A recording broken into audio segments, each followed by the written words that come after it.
The former president taking to social media to announce his decision, writing this: "The new CBS poll has me leading the field by legendary numbers." He goes on to write, "I will therefore not be doing the debates." The former president widening his lead over GOP rivals, according to the latest CBS News poll, with 62% backing Trump versus 16% support for a second-place Governor DeSantis. Let's bring in Bloomberg's Annmarie down in Washington for more. AMH, good morning. Good morning, John. You could just see there from the CBS News poll that the former president continues to dominate in the polls, even though he's facing all these indictments. Actually, the indictments, many are saying, are making him a martyr, and they are just increasing his polling numbers, especially amongst the Republican base.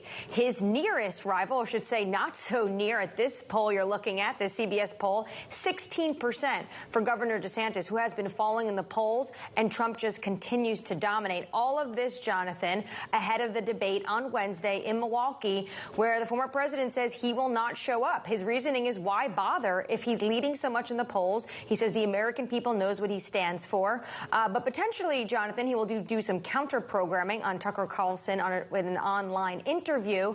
But this just means that on the debate stage, we're going to hear from these other candidates now. And while Trump, yes, has a tendency to take all the oxygen out of the room, whether or not he's physically there or not, we are going to get to also some other policy issues with him not being there as well. And to what extent will they go after the former president? AMH, a fascinating poll from CBS YouGov. Within that poll, away from the headline figures, this one right here, and I'm sure you've got a selection yourself, of likely GOP primary voters.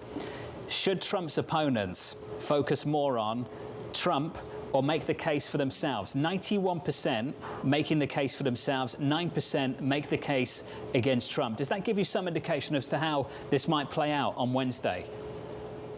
Well, potentially, because what you saw in this poll is that what voters want to hear is they want to hear those policy discussions. They still remain that the economy and inflation is the biggest issue, and they want to hear what each individual has a plan forward for what they would do to bring inflation down and to make sure they have a plan about the economy.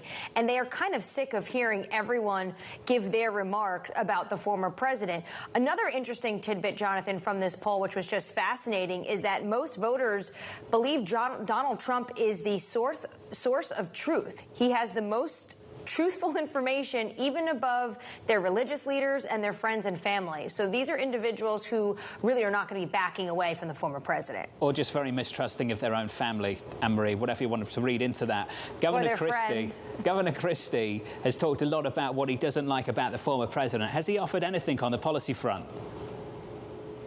Well, when it comes to policies, Governor Christie has really gone through a gamut of them. And there are some Trump policies that he did agree with, but he just does not think that the former president is fit for office. He thinks the Republican Party needs to move on. There's one policy point, Jonathan, we've been looking closely here at Bloomberg, and that is, of course, what any candidate, if they became president, would do with the Federal Reserve.